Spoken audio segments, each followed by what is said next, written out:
I was nothing more than a hated younger brother, the villain who abandoned his own family for money. But what my sister didn't know was that I was already dead, and my ultimate secret was hidden inside a single, battered diary. The year our parents died, our family's company was teetering on the absolute edge of bankruptcy. And me? I severed all ties with my older sister at the absolute worst possible moment of her life. Even after my death, I watched as her company finally went public, transforming her into a wildly famous, incredibly successful businesswoman. She had become President Huo, the powerful, untouchable CEO that everyone in the city admired. During a massive press conference, a reporter asked her a simple question. Who was she most grateful to after all these years? My sister's eyes instantly turned as cold as absolute ice. Her tone dripped with pure, venomous sarcasm as she replied into the microphone, "The brother who abandoned me for money." But no, today, I don't even consider him my brother anymore. I couldn't care less about what has become of him. What she didn't realize was that the media had already launched a massive nationwide manhunt to find me, offering a staggering 100 million reward to locate the CEO's missing brother. But nobody found me. The only thing they managed to dig up from the shadows was the diary I kept right before my death. I watched as the reporter carefully handed that worn-out notebook over to my sister. For a split second, she froze completely. Her hand actually visibly trembled as her fingers brushed the cover. But in the very next instant, her expression hardened like stone, and she violently tossed my diary straight into the nearby trash can. "Is this some kind of new, cheap magic trick?" she snapped, glaring daggers at the reporter. "Or are you just doing this on purpose to put on a good show?" The reporter slowly shook his head. He reached right into the trash and carefully retrieved my diary, treating it with utmost respect. "This is genuinely your brother's journal, written in his own hand right before his death," he explained softly. "As for his physical body, it has already been cremated. Nobody ever came forward to claim him. So, the crematorium just handled it themselves." The reporter hadn't even finished his sentence before my sister abruptly shot up from her chair, completely furious. "Don't you dare think I'm going to forgive him just because he's playing this pathetic kind of comedy," she roared, her voice echoing through the room. "Go tell him that I have another brother now. He means absolutely nothing to me anymore. Even if he really were dead, I wouldn't feel a single thing." The reporter just locked eyes with her, deeply embarrassed by the intense situation. "And this diary?" he asked quietly, holding out the worn book. "What do you want me to do with it?" My sister let out a dark, mocking sneer. "Read it," she commanded sharply.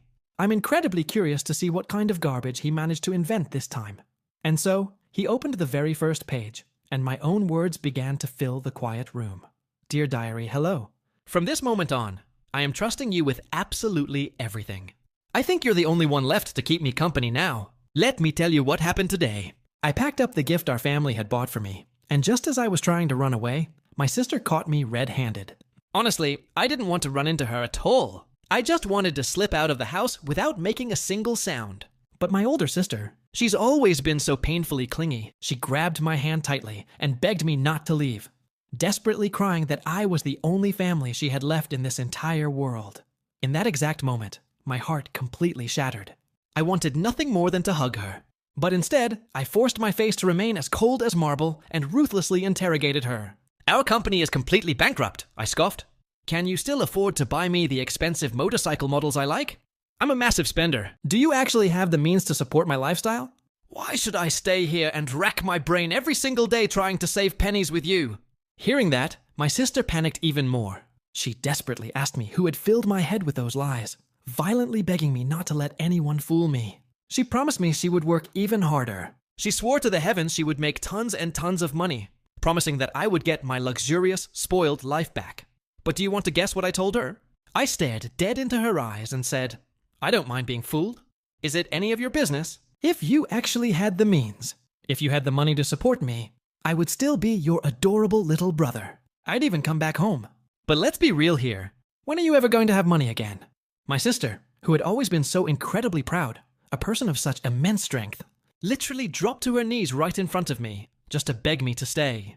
It was pathetic, wasn't it? Yeah. That was the moment I had to turn my head away. Taking advantage of the fact that she couldn't see my face, I quickly wiped away a falling tear. "Don't ruin my future," I spat at her, before officially declaring that I was severing all ties with her forever.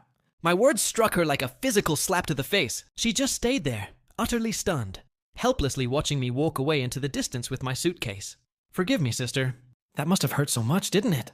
After finishing that first page out loud, the reporter took a deep, heavy breath. Who would have ever believed that I actually cared so deeply for my sister while putting up such a cruel, heartless front? But as the live cameras pivoted back to my sister's face, her expression didn't betray a single ounce of emotion.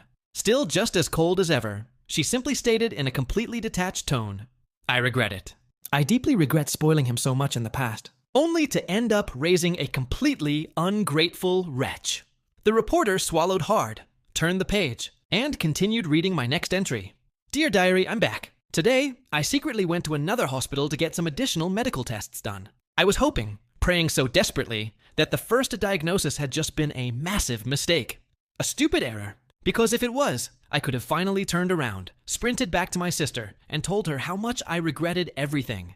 All I would have had to do was make an honorable apology, and I knew she would have forgiven me just like she always did. But sadly, life rarely hands out that many miracles." The doctor, an older gentleman with a heavy sigh, looked at me with an incredibly grim expression and asked, "Where are your parents, son?" Then he dropped the bomb. "Primary liver cancer. Terminal stage. You need to be hospitalized immediately." Honestly, I didn't even understand half the medical jargon he was throwing at me. But the raw, terrifying fear of dying made me completely break down. I burst into loud sobs right there in his office. I cried, "But I'm only 18. The old doctor just looked at me with deep, heavy pity in his eyes. He quickly printed out a hospitalization request along with the massive medical cost estimate. I walked all the way over to the payment kiosk, looked down at the staggering amount on the screen, and I just quietly sneaked right out of the hospital. Whatever. It didn't matter anymore. I actually still had my sister's primary black card linked directly to my account, but I knew I'd be much better off saving her that money. I was going to die soon anyway, right? Why on earth would I waste my sister's hard-earned money on a lost cause? She had worked entirely too hard to get it. Ever since our parents' main contractor took the money and ran, our massive construction project had completely collapsed. The entire funding chain was instantly severed. Our parents had been under such an enormous amount of pressure, desperately scrambling to fix it. It was while rushing back from a high-stakes business dinner that they got into that horrific car accident. They both died on the spot. Overnight, the crushing weight of the entire ruined company collapsed directly onto my older sister's shoulders. I watched with my own two eyes as vicious creditors stormed right into our home, screaming and demanding what they were owed. They ruthlessly emptied our house of absolutely anything that held even a shred of value. And my sister, in order to protect the hundreds of thousands of euros meant for my study abroad fund, she threw herself to her knees on the hard floor, violently begging them to spare it. But in the end, it was all completely useless. Every single one of our assets was seized by the bank anyway. To pay off those absolute mountains of debt, my sister started borrowing money from absolutely anyone she could find. She attended endless business banquets, forcing herself to drink with ruthless investors until she literally suffered a severe gastric hemorrhage and collapsed into a hospital bed. But she had neither the time nor the money to actually heal. Barely even conscious, she dragged herself out of that hospital just to go hunt down more business contracts. She begged absolutely everyone. She completely humiliated herself in front of the very people who used to respect her. I remember crying my eyes out, clutching her arm and pleading with her to just wait until she was fully healed before working again. But she just smiled softly and told me she was as solid as a rock, that absolutely nothing bad would ever happen to her. Is my sister a little bit stupid? Obviously not. The truth was, I desperately wanted to help her. I wanted to grab her and tell her that I didn't need to go study abroad anymore. I wanted her to know that I was no longer that fragile little glass doll from before. I wasn't just a spoiled, rotten young master anymore. I was ready to give up absolutely everything for her. I figured I could just grab a small part-time job and help lift some of the financial burden off her back. But I never, in my absolute darkest nightmares, could have ever imagined that I would get struck down by the most devastatingly expensive disease on the planet at such a critical life-or-death moment for our family. Dear Diary, don't you think I'm just an absolute worthless good-for-nothing? You think so too, right? Hearing those agonizing words, the reporter's eyes practically filled with tears. He looked up from the pages, his voice thick with raw emotion. President Huo, it truly seems that your brother actually had a deeply hidden reason for leaving you so abruptly back then. To be struck with terminal liver cancer at such a young age, it's just incredibly sad. But my sister merely let out another sharp, mocking sneer. Oh, a brilliant martyr act, she laughed disdainfully.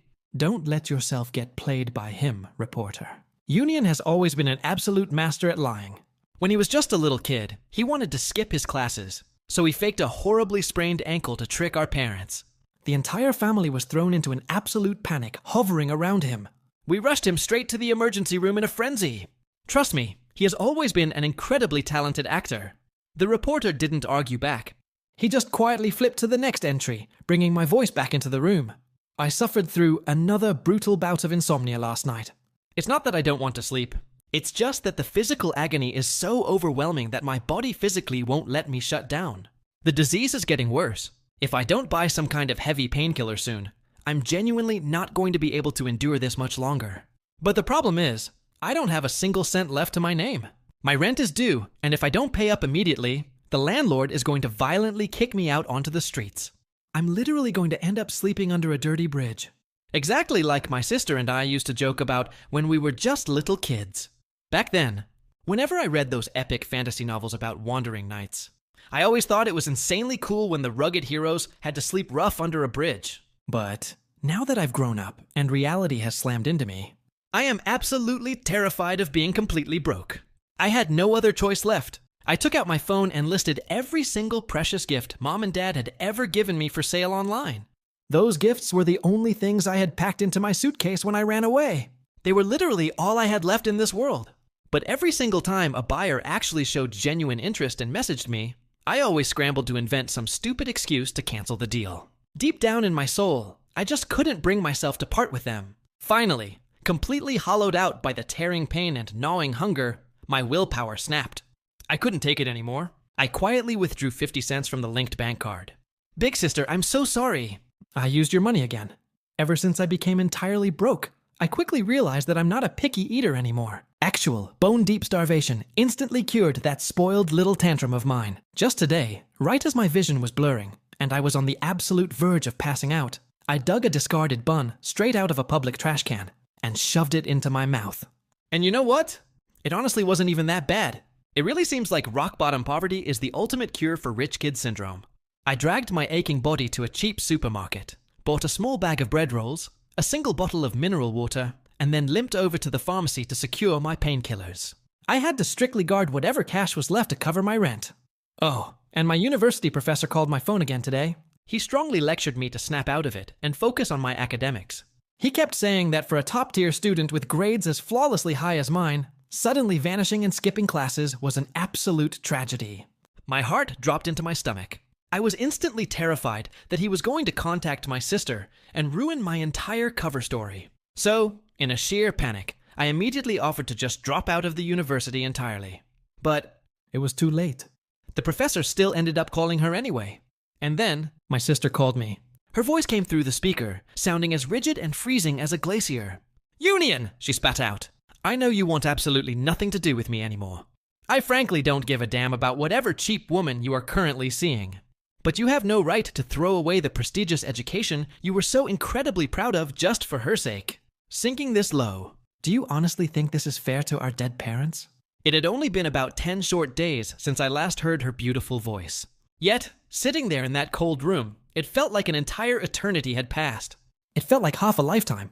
I clamped my hand violently over my mouth to muffle my heavy sobs, but the hot tears just cascaded down my cheeks without stopping.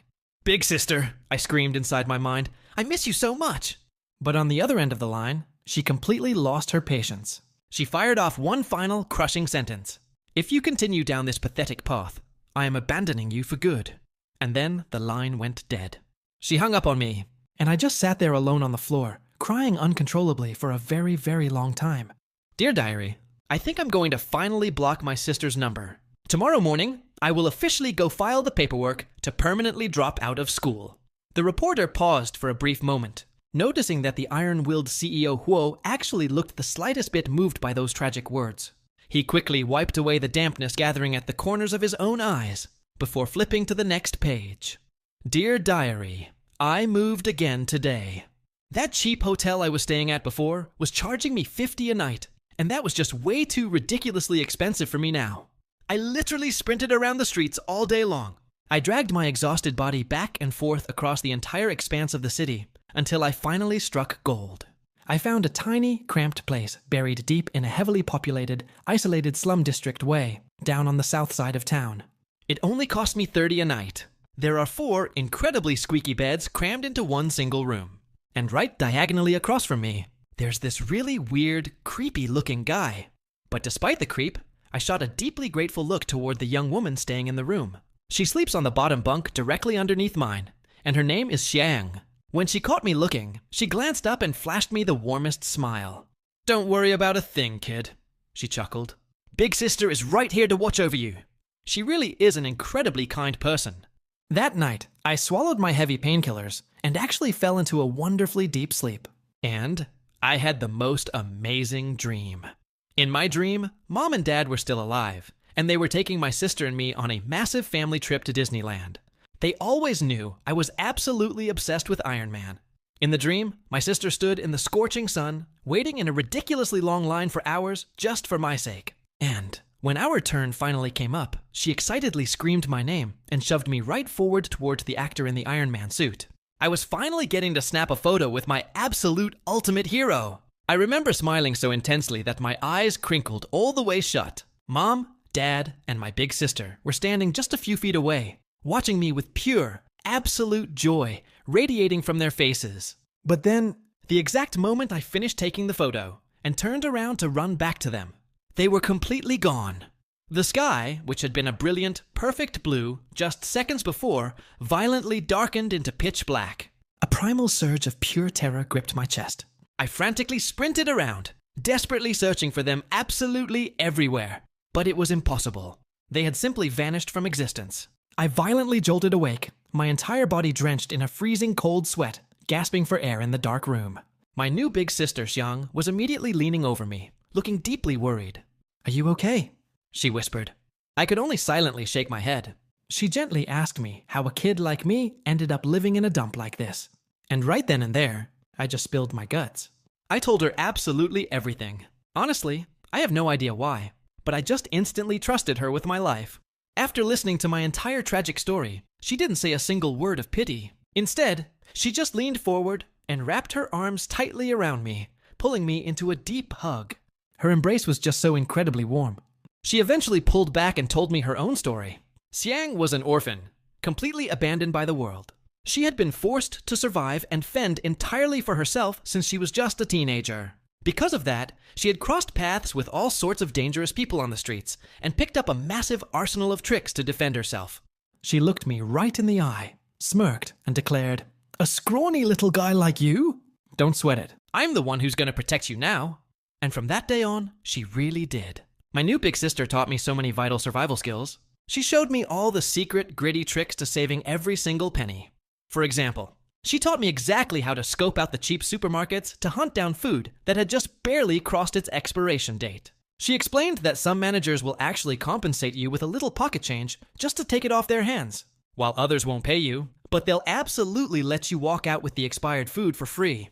Then there was the open-air produce market. She taught me how to swoop in and gather up the discarded vegetable leaves that the older market ladies had tossed onto the filthy ground. All you had to do was tear away the rotting, disgusting chunks, violently boil the rest in scalding water, and boom. You suddenly had a meal that could actually fill an empty, starving stomach. Big Sister Xiang. Thanks to her, for the very first time since my diagnosis, I actually didn't feel like a completely worthless good-for-nothing. I realized that if I could just manage to scavenge and scrape together this much value every single day, I might actually be able to leave a tiny pile of hidden cash behind for my real sister after my death. Just the pure thought of pulling that off made me burst out laughing right in the middle of the street. Xiang just stared at me like I was a total raving lunatic. Scraping together a miserable 60 yuan actually makes you this ridiculously happy. She scoffed. She affectionately flicked me right on the forehead, teasingly calling me a massive idiot. Aside from the constant, exhausting paranoia of having to keep my guard up against that creepy, weird guy in our room every single day, I also had to furiously speedrun my nightly washing routine. I always had to make absolutely sure I was the very first one completely scrubbed down and secured in bed before the dirt cheap hostel completely killed both the water and the electricity right at 10 p.m. sharp. But you know what? During my entire time staying in that miserable, cramped little room, I was actually genuinely happy. Well, look at the time. The massive power cut is about to happen any second now. Good night, diary. The reporter subtly noticed that right at the exact moment he read the passage warning about the creepy, obsessed old man in the hostel, even the famously distant, icy President Huo discreetly clenched her hands into tight, white-knuckled fists. The reporter secretly thought to himself, maybe, just maybe, this legendary CEO didn't actually harbor the intense, venomous disgust for her younger brother that she so loudly displayed to the world. But literally a split second later, he figured it was probably just his own imagination playing tricks on him. He cleared his throat, turned to the page, and seamlessly continued his reading. Dear Diary, I had to move again today, and it's all because yesterday, during a violent coughing fit, my new big sister Xiang caught me completely red-handed as I hacked up a massive mouthful of dark blood. She stared at me in silence for a moment, and before I could even try to explain myself, she dragged me straight to the hospital. That's when the doctor looked at me with a strange expression and asked me for my medical record and health insurance card. I handed them over as calmly as I could, but inside, my heart was already sinking. After checking everything, the doctor gave me the results. The disease had spread. My condition was getting worse way too fast. I tried to act like I was fine, but I could feel my breathing tightening in my chest. At that moment, I knew this wasn't just another bad day. This was the point where everything was starting to fall apart. And the worst part? I didn't even have enough money to keep going. I had already used up almost everything on painkillers, food, and rent. Big sister Xiang kept staring at me like she wanted to say something, but she stayed quiet, probably because she already understood.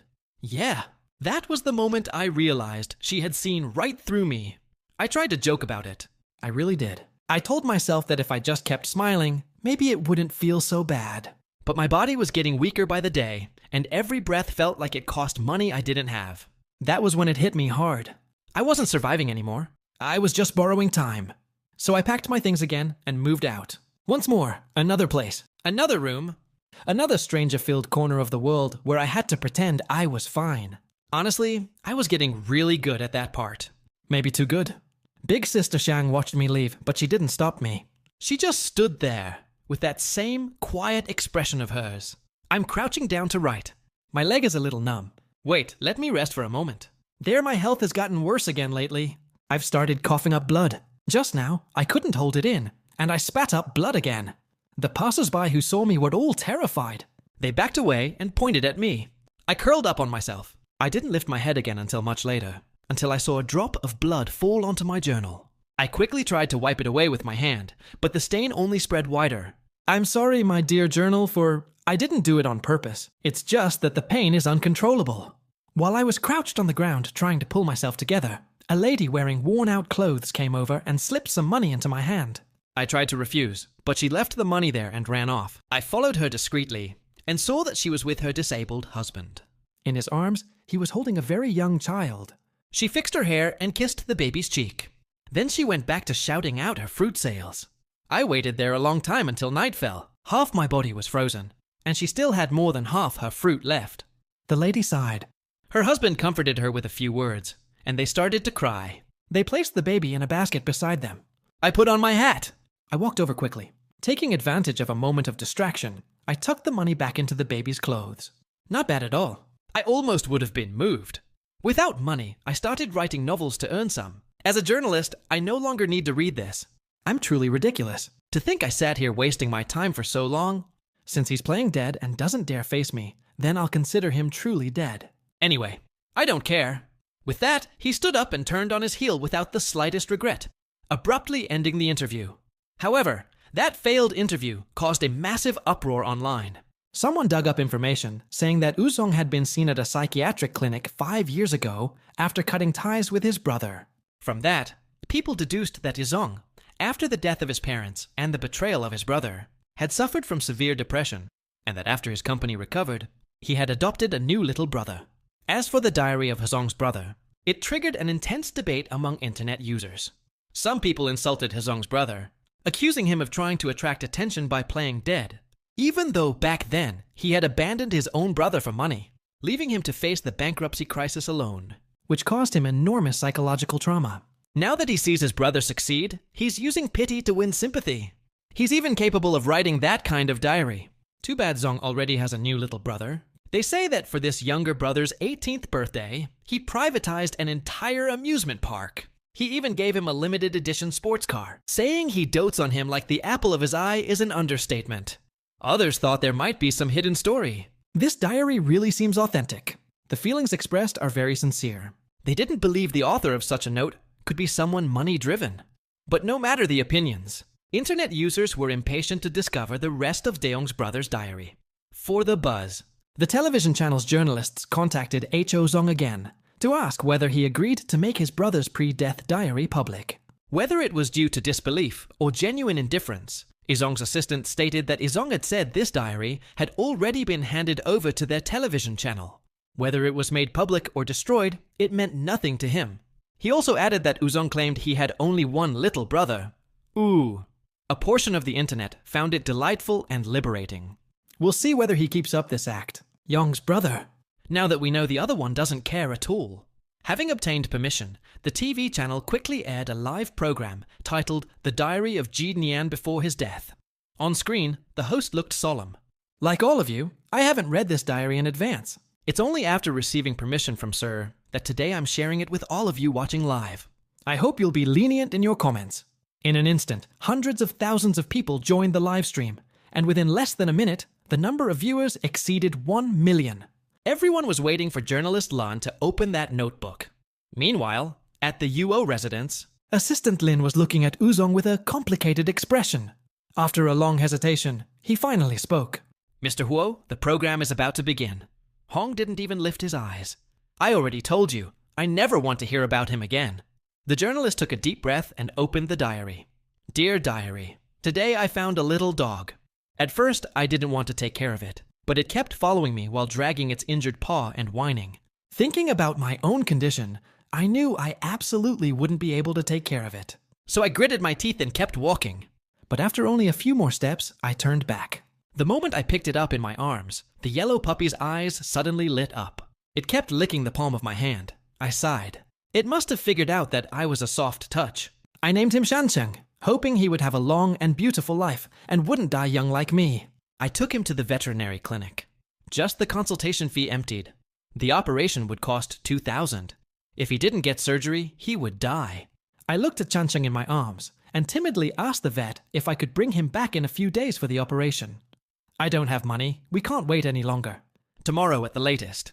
I left the clinic holding Chanching in my arms and sat down on the curb completely lost. I spoke to him. You're really stupid. There are so many rich people out there, and you don't go to them. You had to end up with me, who's about to die. And as if that wasn't enough, I'm completely broke. Where am I supposed to find 1,000 for you? The little dog didn't understand what I was saying. It simply wagged its tail happily, celebrating the fact that it had found a home. Looking at it, my eyes filled with tears again. That's why I had no other choice but to go to an ATM, hesitantly withdrawing 2,000 for what would be the very last time. Big sister, this is the last time I use your money. But I didn't expect my sister to have blocked my secondary card. My heart tightened. After all, I was the one who said I wanted to cut ties with her. She had no reason to give me money. I had never planned to contact her again, but I had no choice. It was for Shancheng. I removed my sister's number from the blacklist and called her. The phone rang for a long time. Just when I thought she wouldn't answer, she finally picked up. She gave a cold laugh. So you regret it? Block me and then call me back yourself? Didn't you say you wanted to cut ties with me? Or are you out of money? The moment she opened her mouth, those words choked me. I wanted so badly to hang up. But Chancheng in my arms reminded me. Send me 2,000. My sister stayed silent for a moment. Then asked me, it's been so long since you gave any news. Don't you care whether your big sister eats well, whether I sleep well, or whether you miss me? You just want money, is that it? I bit my lip until it bled. A salty taste rose from my throat and I swallowed it back down. It's money you want, isn't it? Fine, I'll give you everything. Are you happy now? I never should have expected anything from you. Oh, you really have no heart. From today on, I'm cutting off all brother-sister ties with you. And she hung up. I could no longer hold it in. I crouched on the ground, my legs locked around the dog in my arms, and I vomited. Snow. There was so much snow, but falling onto the dark ground, it was almost invisible. Cheng seemed terrified. He kept whining and licking my cheeks. I stroked Cheneng to calm him down. It hurt, but I was like I'd been numbed. It was my heart that hurt the most. I looked at my phone again. I had already received the 2,000 wen my sister sent me. When I wanted to send back the extra money, I discovered my sister had already blocked me. I held Chanching tightly in my arms and cried for a long time. I knew my sister really didn't want me anymore. Before, I had hoped she would forget me and cut ties with me. But now that she had really done it, I was so sad I couldn't breathe. Changsheng, I don't have a home anymore. The comments scrolled by at full speed. This is so sad. Even if this guy is faking his death, the story he invented is too moving. I already have tears in my eyes. Hurry up and continue. What happened to Shangheng? The puppy couldn't speak. It could only rejoice at finally having a home. At that moment, there were still a few trolls. Ni is pathetic. He's just trying to get pity. But compared to before, that was only a drop in the ocean. It seemed like now, everyone cared more about Shanheng's safety. Pushed by the comments, journalist Loon steadied his emotions and turned the page. Dear Diary, it's been a long time. I have good news for you. Shancheng had surgery. He's healthy now. It's just that he's a very clingy dog. Wherever I go, he follows me. Even when sleeping, he has to curl up at my feet. There's also bad news. My illness has worsened. I don't know how much time I have left to live. Maybe less than a month. Now, when I go to the pharmacy to buy painkillers in large quantities, the pharmacists look at me suspiciously, always thinking I'm a drug addict. Luckily, I kept my medical certificate. After begging them for a while, they eventually give in and hand them over. But the effect of the painkillers is fading more and more. To manage sleeping, I have to take more and more of them. Yesterday, while I was handing out flyers, I suddenly fainted by the roadside, which terrified Changsheng. He was horrified. He kept licking my face and barking at me. In the end, he attracted the attention of a kind soul who took me to the hospital. I had to pay a huge sum again. I did the math, my heart sinking. Not only did I not get the money from my part-time job, but I lost a fortune too. You must be hospitalized immediately, and your family must be informed. If this continues, you may soon... He didn't finish his sentence, but I knew what he meant. I gave him a vague answer, and quickly left the hospital. Hospitalization? No way I'm spending money on that. It was just outside the hospital that I found Changcheng. As soon as he saw me, he ran toward me. But at night, the pain made it impossible to sleep. I kept tossing and turning. Chang sensed my suffering. He was very agitated, but he couldn't do anything. He could only curl up next to me and lick me non-stop, as if he were about to cry. I weakly raised my hand to comfort him. It's nothing. But the next second, I couldn't hold back and rushed to vomit in the bathroom, as if I were about to throw up everything in my body. I don't know how long passed. I vomited until I lost consciousness. Later, it was Chan's licking that brought me back. I looked in the mirror and was shocked. What have I become? My hair had turned sparse and pale yellow. My cheeks, once round, had sunken so much that my chin became sharp. My sister used to tease me, saying my doll-like face wasn't intimidating at all.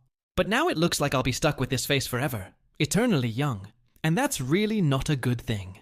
I wanted to grow up little by little at her side, watch her start a family and succeed in life, see her happy and fulfilled.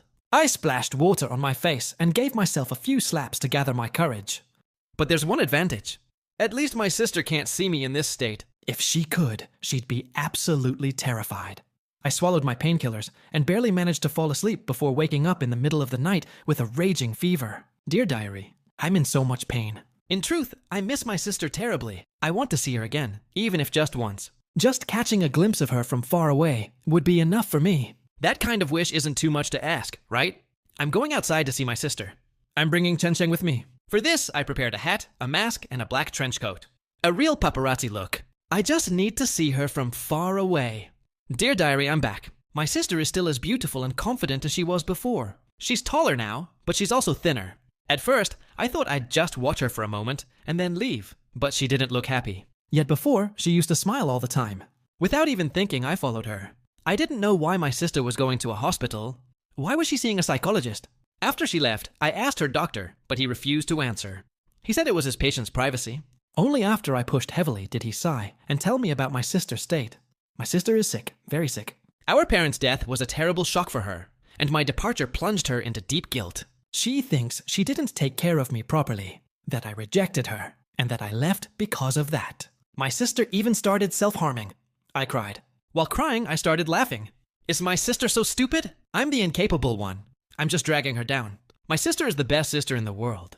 She saved her entire year's pocket money to buy me an expensive birthday gift. She beat up the bullies who harassed me at school until they couldn't even stand up again, even though she risked getting punished for it. After Dad and Mom died, she handled everything. She carried all that pressure alone, so I could keep living my life. How could I hate her? The neighbor suddenly stopped and showed the journal to the camera. Everyone noticed that page. Besides the neat handwriting, there were tear stains that had wet and then dried the paper. He must have cried for a long time. The tears had dissolved the seal. Even the journalist's eyes couldn't stop from filling up. He adjusted his voice, which was trembling from sobbing. I'm so useless. I absolutely can't do anything. I saw my sister walk right past me without even having the courage to take her in my arms. At the moment our eyes crossed, as soon as she opened them, my sister didn't recognize me. I have to say, with the half-man, half-ghost wreck I've become, it's better that she never sees me again. I don't want her to be sad. Dear diary, I've made my decision. Rather than dying from this pain, I should end my life myself. Do you think I'm right? This illness is making me completely delirious. I often find myself talking to you, talking to Shangsheng like you could both answer me. I bought the sleeping pills, but what am I going to do with Shangsheng? I can't just abandon him like that. I think I'm going to give Shangsheng to my sister to keep her company, and for someone to take care of him. I'm really too clever. But suddenly, I remembered that tomorrow is my birthday.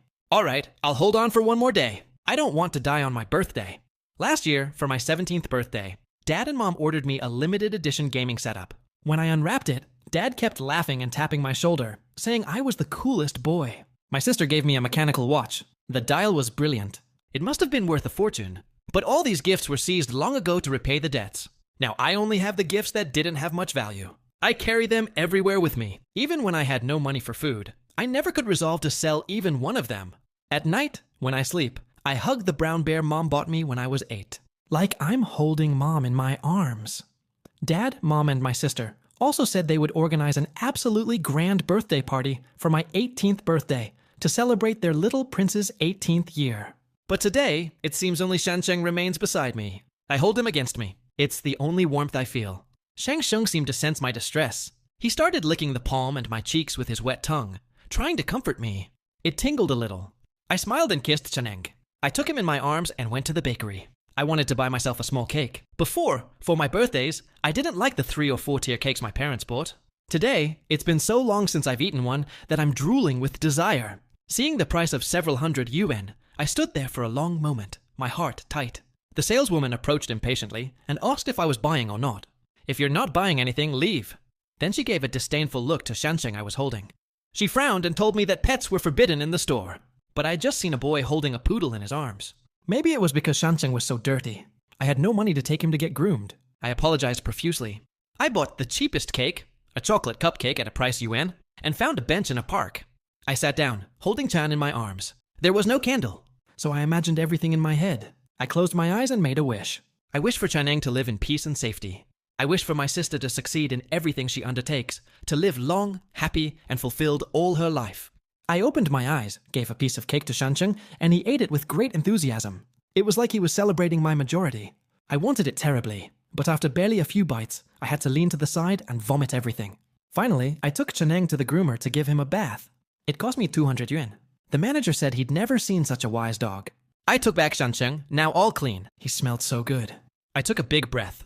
Shanshen is the most beautiful gift heaven gave me, and now I want to offer this gift to my sister. I hope she can take care of Shangsheng well for me, and I hope Chaneng can keep her company in my place. And then there's the card with the 20,000 yuan. I'm also going to secretly slip it under my sister's door. If everything goes as planned, I won't update this journal anymore. Because tomorrow, I'm leaving for another world, joining my father and my mother. My dear journal, you'll be missing me. Changing, I'll watch over you. And you too, my sister. I'll protect you both forever. It seemed like this was the end. But the journalist, mechanically, turned the next page and saw these words. Sorry, Shangsheng. It's me who didn't take care of you well. Did my sister think you already had a master? Or maybe she just didn't want you. I was hiding not far away, waiting for her to take you so I could leave. But Chaneng fought and tore his leash. He ran in my direction. If only I had given him to my sister personally. Would none of this have happened? I kept crying. I begged Chaneng not to leave me, not to go, but he painfully lifted his head, pushed out a small whine, licked my face, then closed his eyes. I held Chanching in my arms and sang him a lullaby. Gentle little dog, open the door wide. As I sang, my tears flowed in torrents. I buried Chanching on the little hill next to Dad and Mom's grave. On the little hill next to the grave. Tonight, the moon isn't full, but it shines so brightly. I can't wait for the 15th day. Changing, run less fast. I'm coming to join you. Dad, Mom, my sister. Goodbye. The journalist finished reading, tears in her eyes, while the comments scrolled by at full speed on the screen. What? Shansheng is dead and Union too. The author is really sadistic. What murder plot is this now? But why is the dog? It's not the little one's fault. Poor Shansheng. Kill me if you want, but don't touch the dog. Is this real death or just for the hype? Someone tell me. According to police records and our investigation, Union died 5 years ago. This is neither a staging nor a death simulation. Respect is due to the dead. Please show discretion in your words. As for this journal, we will keep it. For any other questions, we will not comment anymore. Thank you all. With that, journalist Loon ended the live stream, but the internet users' curiosity, far from satisfied, pushed them to send private messages to Mr. Ho. His Weibo account was flooded with comments, and the searches were so numerous that the topic went viral. Mr. Ho's little brother Union is dead. Monian's diary before his death. Is the journal content true? That's when the sister mentioned in the journal posted a message online. Nian is dead. I'm sorry. At that time, I left without a word. I looked for him for a long time, but I couldn't find him. I'm so sorry. If only I had taken him to see a doctor earlier, she wouldn't have left so early, and her life wouldn't have been so difficult. Most people were skeptical until he posted a group photo. The boy with the radiant smile in the photo was the exact portrait of Honan, whose photos had already been revealed. Only at that moment did everyone believe it. The internet users were shattered. They believed the journal was true, and the entire network started crying for Union and Chaneng. The hashtags appeared one after another. Nyan Shansheng, we're bringing you home. Nyan! Chaneng, are you okay in the other world? This finally alerted President Yu's assistant. He looked at his phone for a long time, then hesitantly finally spoke. President, 5 years ago, did you see a beige dog? So President Uot looked at him perplexed before nodding. That day, coming back from work, I saw a little dog tied to a pole near the door. It was all beige. It had a tiny pink nose. It was very clean, very cute. You could immediately see it was a pet with a master. I remembered that he also loved animals very much, so I approached to pet it. The little dog was very wise. It kept wagging its tail. I thought its master would come back, so I went inside. Shortly after, I heard noise outside, so I approached the window to look. There was a boy crying in the middle of the road, holding the little dog in his arms. He was crying soul-breakingly. It must have been his master. They told me the dog, not seeing his master come back. He fought desperately to break free from his leash, panicked, and then got hit by a car, knocked down right in the street. The assistant froze completely. Suddenly, his phone rang. He looked down at the file that had just been sent to him. With a heavy heart, he said, President Yuo, I'm sorry. Recently, I conducted a behind-your-back investigation into the diary case and into what became of your brother. He really is dead. The police recorded his death 5 years ago. The certificate is authentic. It cannot be falsified. He committed suicide through poisoning. And this journal? It's real, too. After speaking, the assistant didn't dare look at President Yuo's reaction and clicked on those hashtags. Look, he continued. What happened to Uwan afterward? His journal was made public across the entire network today. I think you'd want to know this too. Arriving at the door, he added, Your brother? He really had such a hard life? Once out of the president's office, the assistant Lin gently closed the door. After the soft click, the outside world seemed suddenly cut off. In the office, there was nothing left but Yuan and this investigation file between his hands, weighing a ton. The air froze. The cold blood and indifference he had forced himself to display deflated and disappeared in an instant, like a punctured balloon. He didn't even have the courage to open the file immediately. With the tip of his frozen fingers, he just touched the rough edge of the paper. Images from the interview came back to him without control. The moment the journalist pulled out the journal, his heart had tightened unnaturally. Hearing the journal's content, those slight doubts and that pinching in his heart that he had forced himself to suppress. And then that phrase, I wanted to keep her company and for Shanqing to take care of her. At that time, he thought it was just Honian's clumsiness, a lie to the gods. At this moment, those words were like poisoned needles piercing his heart. Trembling, she finally opened the file. The first page was the black and white photocopy of the police death certificate. A cold, impersonal form. Yuo Nian's ex-male. Date of death. That autumn 5 years ago. Only 3 months passed after their last call. Cause of death. Suicide by poisoning. Location of discovery. A small woods near the river on the city outskirts, near the place mentioned in his journal where his parents' ashes were buried. Discovered by an old man walking his bird in the early morning. Body treatment unclaimed. The funeral home proceeded with incineration according to regulations. The ashes are temporarily preserved. After the deadline expires, they will be subject to ecological dispersion. Every word was like a dull blade squeezing her heart. The words unclaimed were like a real slap to the face. What was she doing at that moment? She was immersed in the anger and pain of his betrayal. Maybe she was going through therapy. Maybe she was forcing herself to smile at a reception. Or maybe she never even thought to check if he was still alive somewhere. On the back were photocopies of a few photos from the scene. The resolution wasn't good, but enough to distinguish the scene. A young man so emaciated he was unrecognizable. Leaning quietly against a tree trunk, he wore the black trench coat mentioned in the journal. The hood covered most of his face. At his feet were scattered empty bottles of sleeping pills. He was firmly clutching against him an old brown stuffed bear that Uwan had kept. Recognized at first glance, it was the birthday gift their mother had given him for his 8th birthday. He had kept it with him all this time. There was also a photo of where the diary was found, right next to him, carefully wrapped in a plastic bag, as if to protect it from the dew. Until the end, he had protected this journal, the only confidant he had left. 8's breathing accelerated, and her vision blurred rapidly. She violently pressed a hand over her mouth, but couldn't stop the broken sobbing rising from the deepest part of her chest. And the tears she thought she had long exhausted burst out. At this moment, the truth was burning like molten metal. Uwan, my Uwan, she murmured, her voice so cracked it wasn't hers anymore. This wasn't a ruse to gain pity, not an invented story. He was really sick, really fell into the most total misery. He really endured the torments of illness and the world's indifference in his final moments. And yet, he was only thinking of her, his sister who had failed her role. He had deliberately told her those horrors, pushing her away in the most hurtful way possible. Not because he didn't love her, but because he loved her too much. And love so great that he preferred to carry all the blame and suffering alone, rather than become a burden for her. And she, what had she done? She had believed his comedy, hated him for 5 years. Even saying upon learning of his death words as abominable as, even if he's dead, I don't care. She had adopted a new brother, trying through this transfer to fill the void he had left. But never really trying to understand his so brutal breakup back then. Immense regret and guilt surged over her like a tide. She remembered his last words. He had said, voice broken by sobs, I gave you everything. Are you satisfied now? I never should have continued to hope for anything from you. You really have no heart. Then he had brutally hung up and blocked her. What pain must he have felt hearing those words at that moment? Had he still been coughing up blood? Had he cried until he suffocated, clutching that little dog named Chancheng in his arms? The pain, so long suppressed, finally burst from her throat in a scream of pure agony. Ich, unable to bear it anymore, slid from her chair and collapsed onto the carpet. Like a lost child, she curled up on herself and burst into sobbing. Her cries were filled with despair, regret, and the pain of irreparability. She pounded the floor with her fists, her nails almost sinking into the fibers of the luxurious carpet. I could have saved him. I could have recognized him. How did I fail to recognize him? This thought tormented her again and again until it made her lose reason. That day, in front of the clinic, that so thin paparazzi dragging his leg with his mask and hat, it was her Uwan. He was watching her, and she had coldly turned away. If only she had stopped at that moment. If only she had approached to ask him. If only.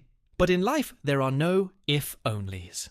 In the corridor, Lin and a few secretaries, hearing the heart-wrenching sobbing coming from inside, exchanged bewildered looks.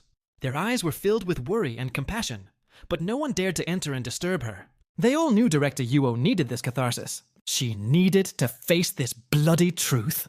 Hooped cried without knowing how long until her voice was rough. Her tears seemed dried up. Only the uncontrollable trembling of her body and her stifled hiccups remained. Slumped on the floor, she stared blankly at the sumptuous chandelier on the ceiling.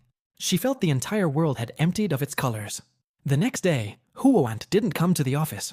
Lin handled urgent matters. Worried, he went to Han's villa in the early evening. He used his double key to open the door. A strong smell of alcohol immediately rose to his nose. The living room was a true chaos. Amidst the scattered empty alcohol bottles, Huot, still wearing her tailor from the previous day, and curled up in a corner of the sofa, with disheveled hair, red and swollen eyes, face still stained with tears. Yet, she firmly held in her hand the photocopy of that journal. Lin entered carefully. Aunt slowly lifted her head, gaze empty. It took a long moment before her eyes fixed on Lin's face. Her voice was so cracked it was barely audible.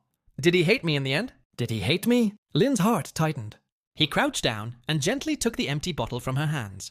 President Tuo, according to the journal's content, Mr. Honignon never hated you. Until the end, he kept hoping you would be happy. Happy? I lost him. From what right could I be happy? She tried to grab another bottle. Melon prevented her. President Tuo, you can't continue like this. If Mr. Honignon saw you tormenting yourself like this, he wouldn't find peace in heaven. In heaven! Murmur, tears flowing again. He was so afraid of pain. He must have been so scared to go alone. Chang wasn't even beside him anymore. In the end, he was clutching against him the bare Mom gave him. She can't continue and cries silently. Lin installed hand on the bed to give her some water. He watched her sink into restless sleep, eyebrows still furrowed. Lin sighs. He knows Han needs time, but in this state, what will happen to the company? And to her own health in the coming days? Anton seemed to have become another person.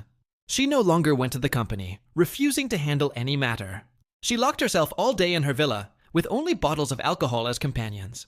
She tried to anesthetize herself with alcohol, but in the fog of intoxication, Uwan's silhouette became even clearer. The image of him, finally following her everywhere, softly calling her Big Sister. His gruff look during his adolescent rebellion. And then that last image in the night, his frail silhouette, crying, desperate, clutching the corpse of his little dog in his arms. The brother she officially adopted, Hugh, called her via video from abroad, while she watched on the screen this face that had some resemblance to Nian, but which she had meticulously shaped with luxury. Hu suddenly felt an intense wave of disgust and guilt. But what was I doing? Searching for a replacement? That's unfair to you, and for Nian, it's a true profanation. Facing the worried face on the screen, she started screaming out of control, leaving Yu completely bewildered. Shortly after, she made arrangements to send Yu to an excellent boarding school abroad and constituted a large trust fund for him. Enough for him to live without worry all his life. In the email she sent to Yu, there was only one sentence. Sorry, I'm not a good big sister. Go live your own life. She cut all contact with this substitute, as if that could lighten a bit of her debt to her real brother. The company's affairs plummeted vertiginously. Shareholders complained bitterly, and media started sniffing out scandal. Rumors about the PDGU's mental collapse for personal reasons spread, leaving the uni completely overwhelmed. But he was incapable of pulling Hu out of this spiral of pain and guilt. The turning point came late one night. Han had collapsed again, drunk on the living room carpet. In a semi-conscious state, she thought she saw Hu Onan standing right in front of him, wearing an impeccable white shirt. His smile as radiant and warm as in their youth. At his feet, the little beige dog, Chan Sheng, wagged its tail joyfully. Sister, said Hunan's ghost in a soft voice, stop tormenting yourself, okay? One. Ho! Hand reached out her hand, but grasped only emptiness. Tears immediately blurred her vision. Forgive me. Your big sister was wrong. I never blamed you, you know. The ghost's smile remained just as warm. Seeing how amazing my sister has become today makes me truly happy and proud. Sister, please, live for me too. Live and be happy, okay? That's my greatest wish. One! Sobbed Han, accepting through tears. The ghostly silhouette of my sister began to blur, and her voice became more and more distant. I promise you, my sister. I promise you! Hand cried out with anxiety, suddenly rising on the carpet. The living room was empty, bathed only by the moonlight filtering through the window. No trace of Huan, yet this dream had been of disconcerting clarity. Nian's words seemed to still echo in her ears, and an immense wave of sorrow surged over her again. But this time, in the middle of this sorrow, there mixed a weak but resolved force. That's right. Huan, until the very end, only hoped she would be happy. If Ganya saw her destroying herself like this from heaven, how sad she would be. She couldn't disappoint him, and she couldn't let his sacrifice become worthless. The next morning, when Lin arrived at the villa, still worried, he was surprised to discover that Yu was already up. She had taken a shower and put on clean clothes. Although her face was still pale, her gaze was no longer empty and lifeless. Instead, there glowed a light of lucidity and almost cruel determination. Han's voice was still weak but very calm. Lin, contact the best private doctor for me. I want a complete health checkup, and inform the board of directors there will be a video conference this afternoon. Mr. Ho, I will be okay. The voice was cut off. Ho, eyes fixed on the setting sun outside, said quietly, or rather, I must get better. For Uan, to expiate my sins.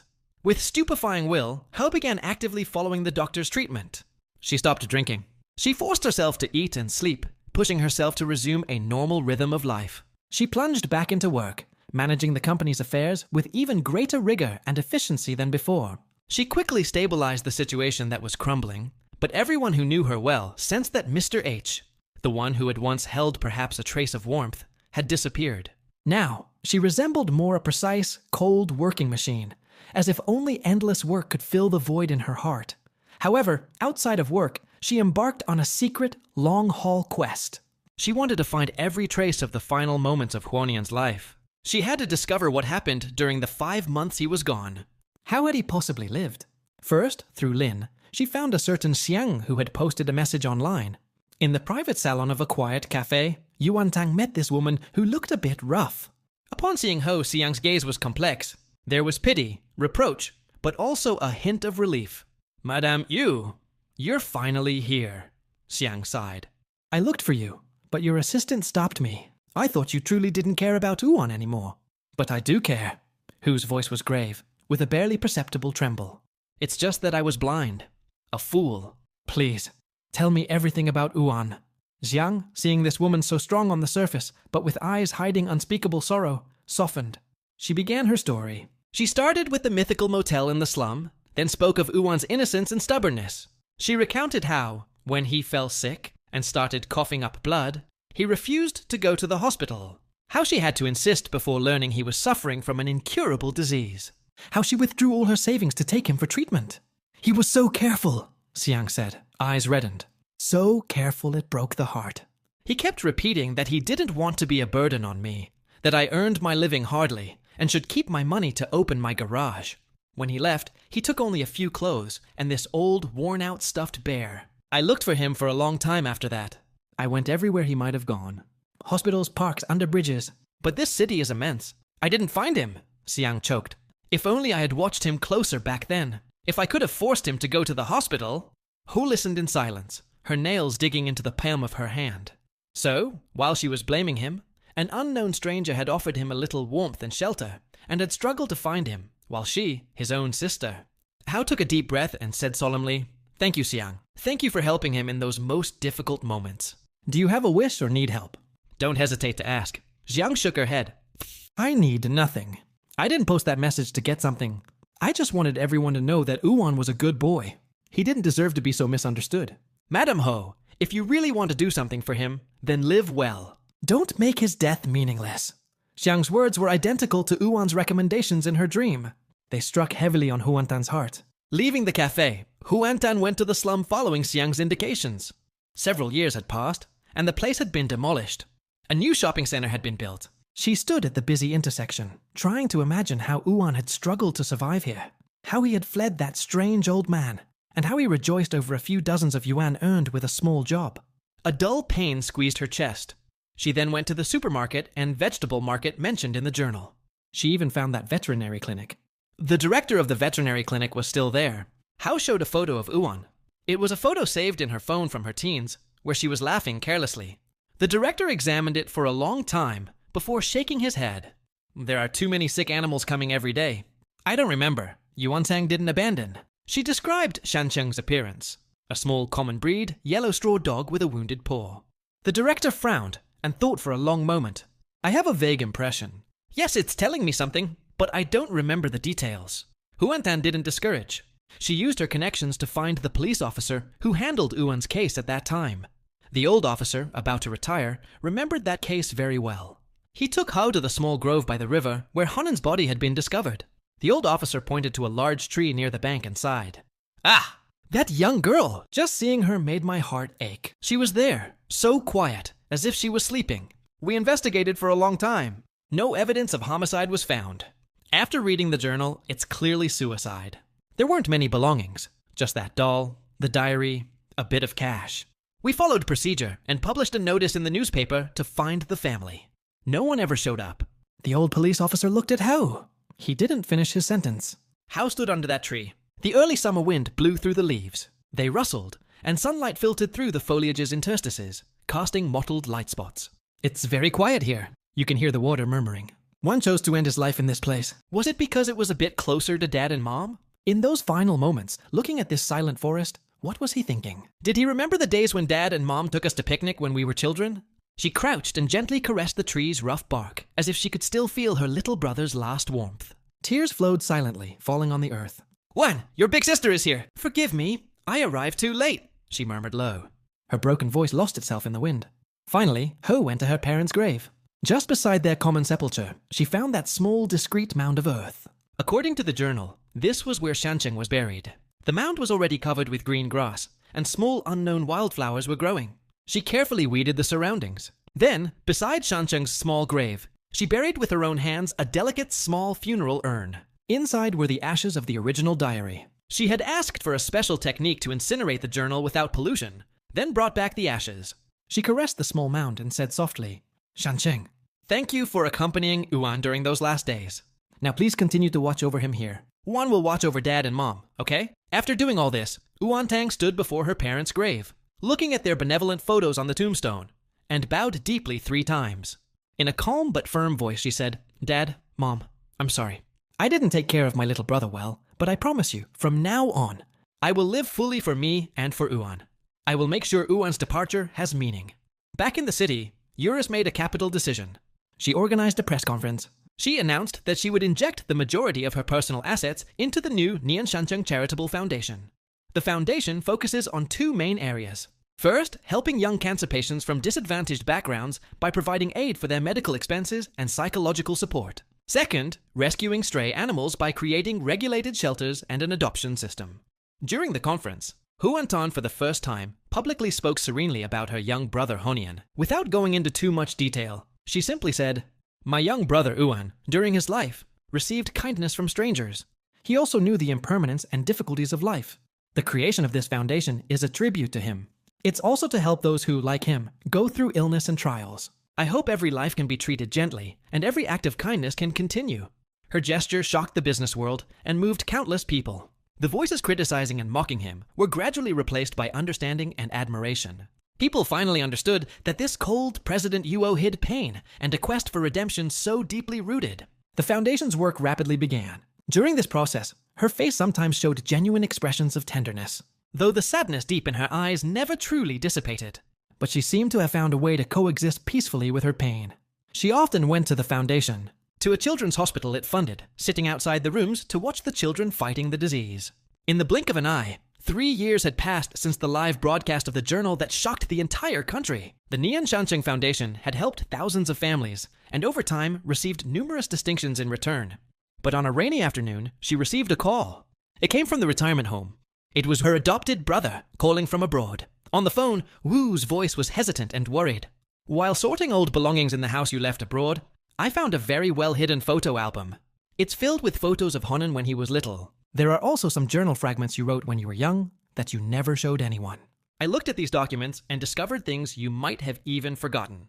It concerns our parents' death, a somewhat blurry truth, as if it had been deliberately hidden. Hao's hand holding the phone began to tremble. Outside, the rain hitting the window created an anguishing sound. She asked for the things. A few days later, the package arrived. Inside, besides the photo album, there were some yellowed sheets. They were notes from H's adolescence. The handwriting was active. One could detect vivid emotion. She remembered. It was the night before their parents' car accident. A particularly violent argument at home. The dispute concerned a major decision for the company. Dad desperately wanted to take a risk, try everything for everything, and Mom supported him. The young Hu opposed it with all her strength, even going so far as to say hurtful words under the anger's influence. "You'll all drag us down in your collapse." In the journal, she had written pages full of resentment toward her parents' stubbornness and fear for the future. The last line said, "If one day this family collapses, it will be entirely their fault." These words, buried by time, were like a rusty key. They inevitably opened the door to a memory Hao had hermetically sealed. She collapsed onto her chair, her body covered in cold sweat. She finally remembered. On the day of her parents' accident, because they had argued the night before, she hadn't even gone to say goodbye to them. And during all those years, the immense sorrow and guilt had pushed her to selectively forget. I forgot that unpleasant memory, remembering only my parents' kindness toward him and my own impotence. It turned out that while Nian silently endured his disease, my subconscious also carried another form of guilt for my parents' death. I always believed Nian's departure was a punishment for my uselessness. I never thought it might also be a kind of destiny's punishment for the cruel words I spoke back then. This weight of accumulated guilt almost crushed her completely. She locked herself in her office for 2 full days. Coming out, she told her assistant, "Lin, I'm going to pray at Nian and Tang Chang's grave, and also at Dad and Mom's. In the cemetery, the common grave of Nianian and Tangsheng was right beside her parents.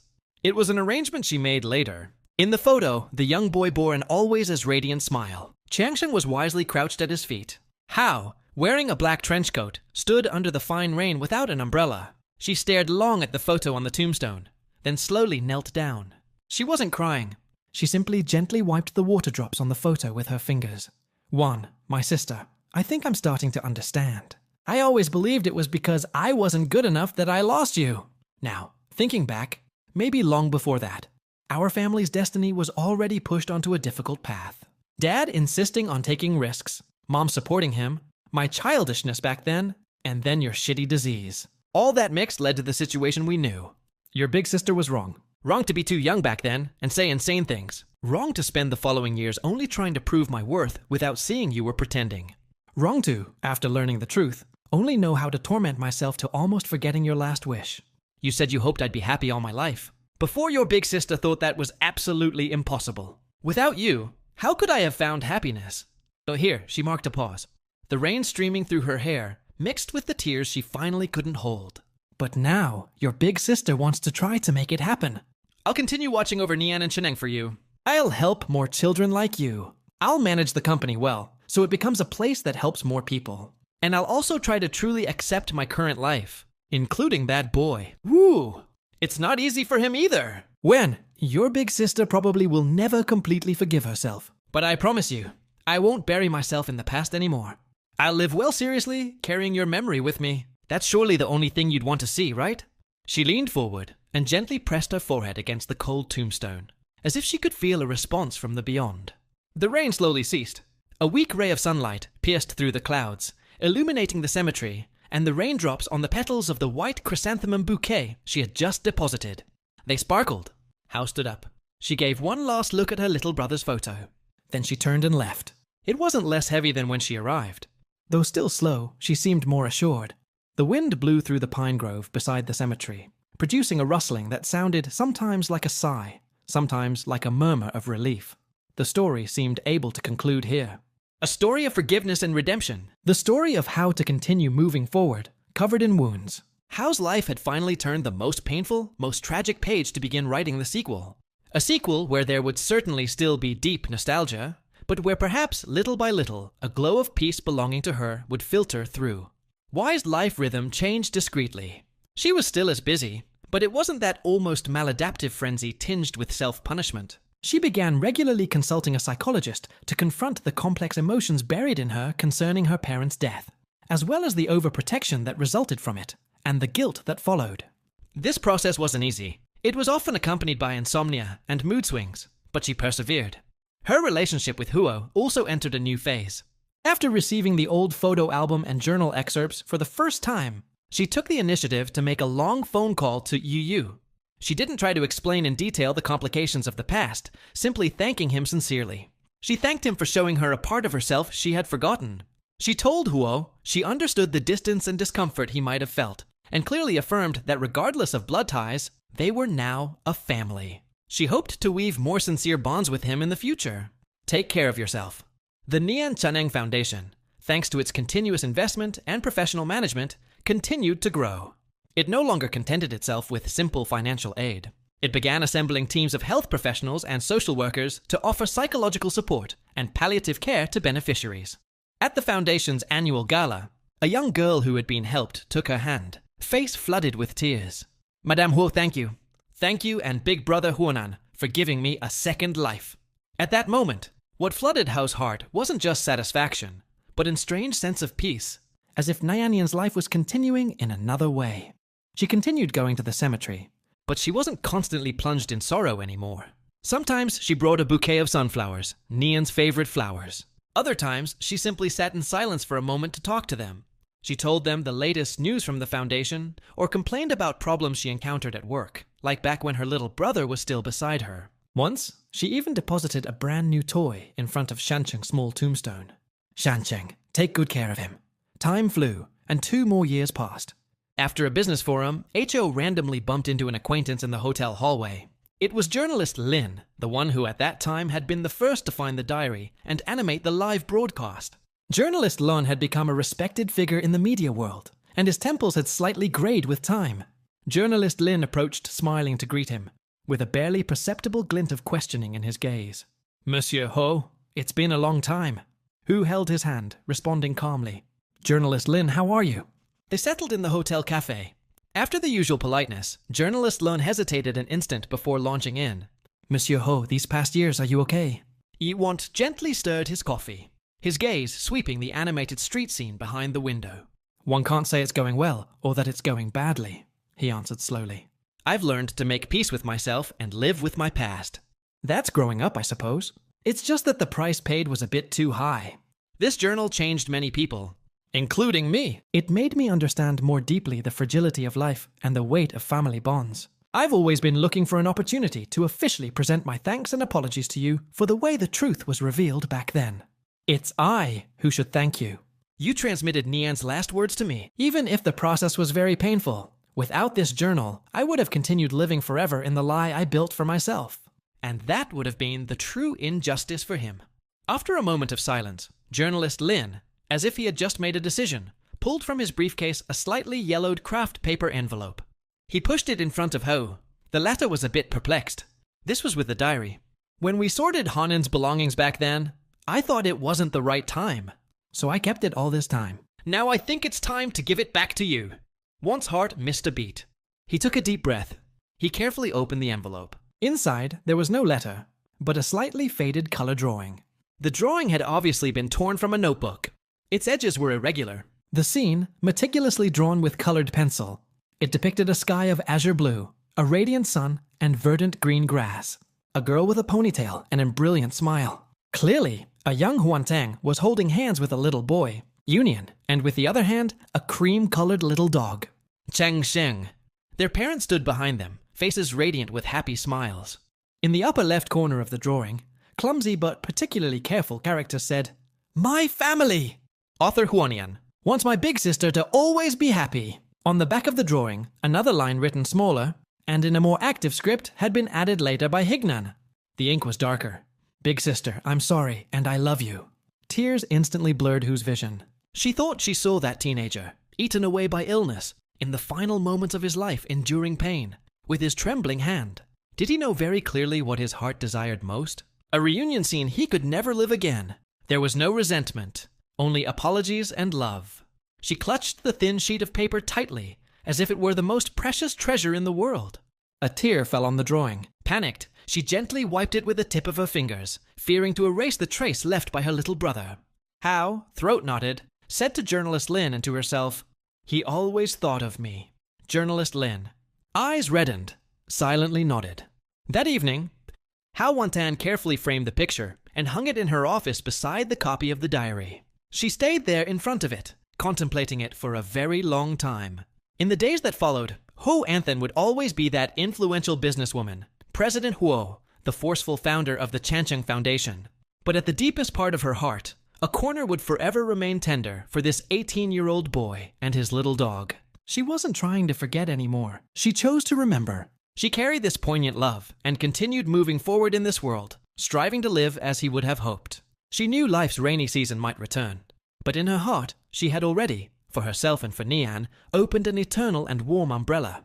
The end of the story wasn't a fact count, but it tended at least toward a form of real fulfillment marked by scars. Hao's life gradually found a new balance. This painting, titled My Family, projected a thin ray of light into the coldest corner of her soul. It didn't erase her sorrow, but miraculously dissolved that part of acute guilt. She realized that Nian hadn't left her only pain and regrets, but also in love and vows of absolute purity. This awareness truly gave her the strength to continue moving forward. She began organizing her life more actively, not just her work. She resumed oil painting, which she loved in her youth.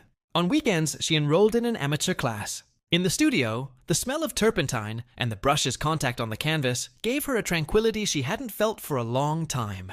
She painted landscapes, still lifes, but never tried portraits, especially not her family. This painting was Niananen's unique masterpiece. She couldn't resolve to reproduce it. Her relationship with Yuo also became more natural. After his diploma, Yuo chose to return home for his career. He didn't join the Yuo group, but integrated into a tech startup by his own means. Hu respected his choice. Only when he was plagued by doubt about his career, she gave advice based on her experience rather than orders. Occasionally, they dined together, talking about work and life, like a brother and sister who understood each wonderfully. Once, Huo brought his girlfriend to introduce her. The young girl was a bit nervous. Hoantessa smiled warmly and handed her a red envelope. Understand each well and be understanding toward each other. At that moment, she thought she saw what would have happened if Nian was still alive. She, as big sister, might have lived a similar scene. The influence of the Nian Foundation grew day by day. They began collaborating with the country's largest medical research institutes to fund early screening for liver cancer and research on targeted therapies. Wotomps was no longer a simple medicine. She personally participated in certain project discussions, giving her opinion from the patient's family point of view. During a project evaluation, a young researcher enthusiastically presented a new detection technology. This new detection technology promised to increase the early-stage liver cancer discovery rate by 30%. Listening, Hoantit tears rose to her eyes. She remembered when Nianian's diagnosis fell. It was already terminal stage. She pinched her palm hard to suppress the emotion overwhelming her. If only there had been a chance to discover it earlier. Her determination to support this type of research was only reinforced. Time passed peacefully until an autumn afternoon, when Ho received a call from the sanatorium. It wasn't about Huoyu, but about Xie. Madame Xie has fallen ill. It's overwork. Her condition isn't optimistic. She'd like to see you one last time. Hao immediately cancelled all her appointments and took the road to the small town. In the hospital room, smelling of disinfectant, Xiang was much thinner than in her memories. Face pale, but her gaze was still as clear and determined. Seeing Hao, Xiaoyang sketched a weak smile. President Wu, you came? Hao sat at the bed's edge and gently took her frail hand. Don't call me President Tuo, call me Wan. Tanka-sang shook her head, catching her breath. It's a habit. And you're President Duo. I don't have much time left. There's something I've thought about for a long time, and I believe I must tell you. Hao's heart tightened. I'm listening. Xia's gaze lost in the window, as if plunged in memories. Before leaving, Nian left a message. It's not written in his journal. That day, he wasn't well at all, he suffered atrociously. While half-conscious, he grabbed my hand and said, Big sister Yanggang, if one day my sister takes it, help me tell her. Xia paused, her breathing accelerating. Hao quickly handed her a glass of water, but she refused with a hand gesture, insisting to continue. He said, Tell her not to be sad too long, that she must find someone to be beside her, that she doesn't end up alone like Dad and Mom left us, and also that she must eat a hot meal every day. Her voice was weaker and weaker. The last word was barely audible.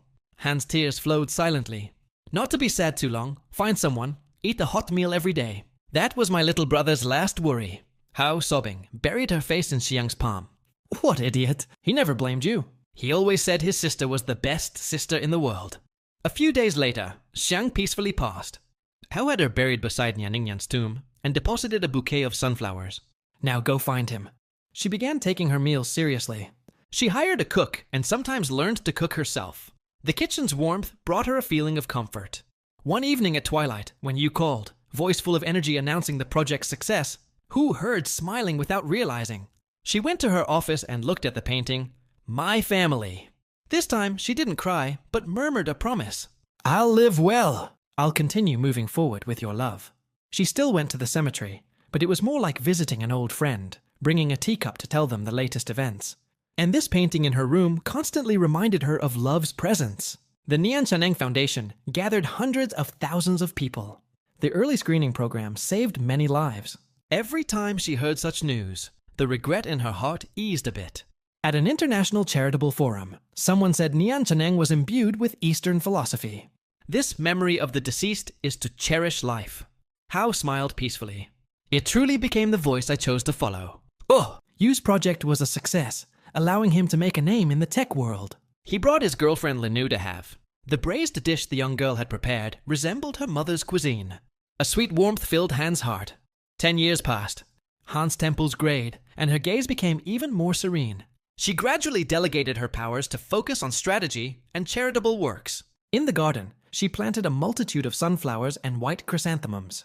When a documentary filmmaker contacted her to film Nian Shaneng's story, she accepted after careful reflection, but demanded it be authentic. The focus should be on the foundation's work. Facing the camera, she appeared serene and competent. When she spoke about the foundation, her eyes sparkled.